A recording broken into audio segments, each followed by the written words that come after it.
안녕하세요. 김포 마디척 병원의 원장 배주환입니다. 무주 예반증이라는 거는요, 우리가 보면 여기 있는 발바닥뼈, 그리고 이제 엄지발을 무주라고 하는데, 발등뼈가 이렇게 안쪽으로 향하는데, 반대쪽으로 이게 엄지발가락인 무지가 바깥쪽으로 이렇게 휘는 질환을 보고, 무지가 외반됐대서 무지 바깥쪽으로 튄 걸 보고 외반됐다고 하거든요. 그래서 무주 외반증이라 하는데, 주변의 가족분들 중에서 보면은 한두 분은 이런 발 모양을 가지고 있는, 특히 좀 나이가 드신 할머니들 중에서는 좀 꽤 있으실 거예요. 이런 무주 외반증이 이제 생기는 원인은 보면은 크게 이제 두 가지 원인이 있는데요.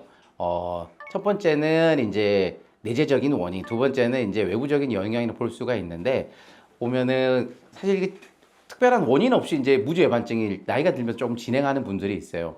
보면 이제 아프리카 우리 보면은 부족들 중에 평생 슬리퍼만 신고 다니는 분들이 있거든요. 그런 분들도 무주외반증 환자분이 있습니다.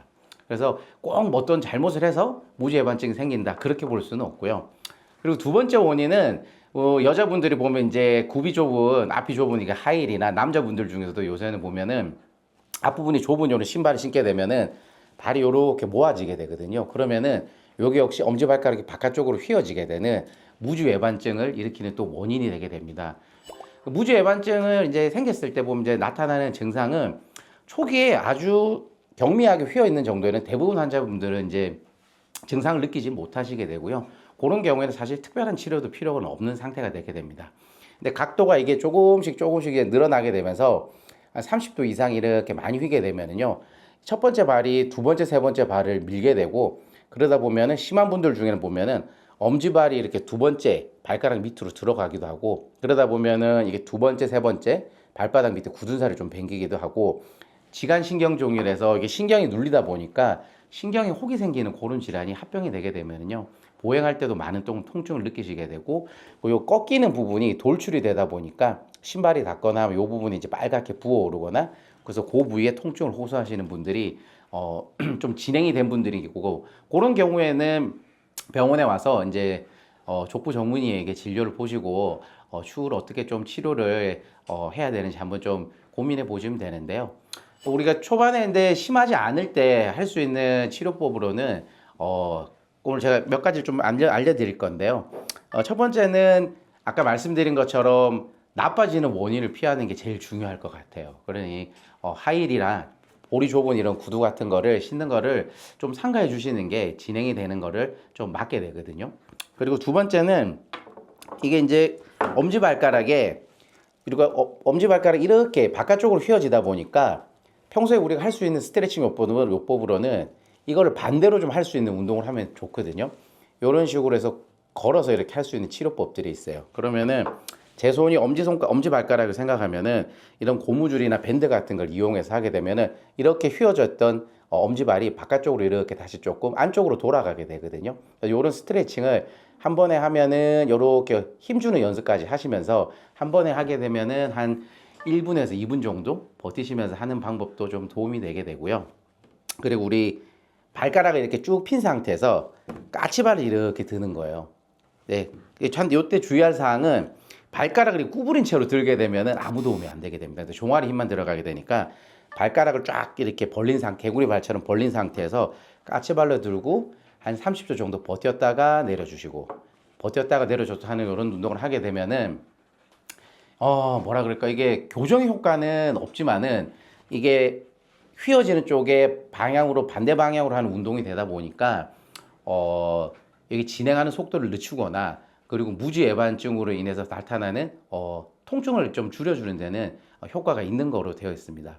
그리고 이제 환자분들이 많이 여쭤봐 주시는 것 중에는 그 발가락 교정기, 요새 홈쇼핑이나 이런 데서도 좀 많이 판매하는 걸로 알고 있는데요. 이거에 대해서 교정 효과에 대해서 물어보시는 분들이 있습니다. 거기에 대해서 간단히만 설명을 드리면은, 아쉽게도 교정에 대한 효과는 전혀 없어요. 그러니까 이게 무주외반증 자체가 뼈의 변형이 이제 오랜 기간에 걸쳐서 서서히 진행이 되고, 여기에 맞춰서 근육이나 인대나 모든 게 다 이렇게 변화가 이미 생긴 상태다 보니까 추후에 아무리 이걸 벌려서 끼우는 교정기라는 의미가 좀 오해가 있는 거죠. 교정이 되진 않으니까 발가락을 벌려주는 이런 장치들을 이용하는 데서 발이 이렇게 정상적으로 돌아오는 효과는 없다라고 보시면 되는데, 근데 아까 말씀드렸지만 이렇게 좀 벌려주는 기구를 좀 사용하게 되면은 그걸 착용했을 때 발이 아프거나 하는 통증, 그러니까 증상 완화에는 분명히 도움이 될 수 있고요. 그리고 그걸 착용하면서 조금 더 나빠지지 않게끔 하는 그런 예방적 효과에는 일부 효과가 있을 수 있으니까 그런 부분은 참고해서 사용하시면 좋을 것 같습니다. 그리고 이제 환자분들 중에서 너무 이제 각이 한 30도가 넘어가는 이제 중등도의 무지해반증 환자분 같은 경우에 병원에 오시게 되면은 이제 교정하는 치료를 좀 권하게 되거든요. 이게 뼈의 변형이다 보니까 아까 말씀드렸던 경도의 무지해반증에서는 그런 스트레칭으로도 좀 충분히 효과를 볼 수가 있는데 어느 정도 진행이 되게 되면은 교정하는 치료를 하게 되는데요.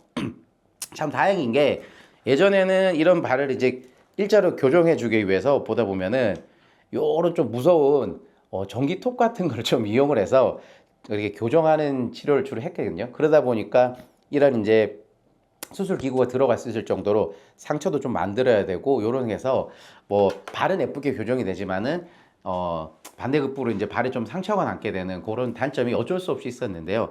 다행히 이런 미용적인 부분도 좀 고려해서 요새는 이 절골하는 수술 기구가 좀 이렇게 요 바늘 같은 이렇게 침처럼 이런 게 나온 게 있어요. 그러니 요런 바늘이 들어갈 뭐 구멍 한 포인트 한 세네 군데 정도, 세 군데 정도 요렇게 이용을 해서 하게 되면은 수술 이후에 바늘이 들어간 정도니까 거의 흉이 남지 않으면서도 교정이 좀 예쁘게 될 수 있으니까 기능적인 부분 플러스 그리고 이제 미용적인 부분에도 효과를 얻을 수 있으니까요. 혹시나 발 변형이 너무 진행이 많이 돼서 수술을 좀 고려하고 있던 분들 같은 경우에는 이런 좀 새로운 방법들이 있으니까 너무 걱정하지 마시고 한번 병원을 내원하셔가지고 족부종문의 한번 상의하는 거는 좋은 방법이 될 것 같습니다.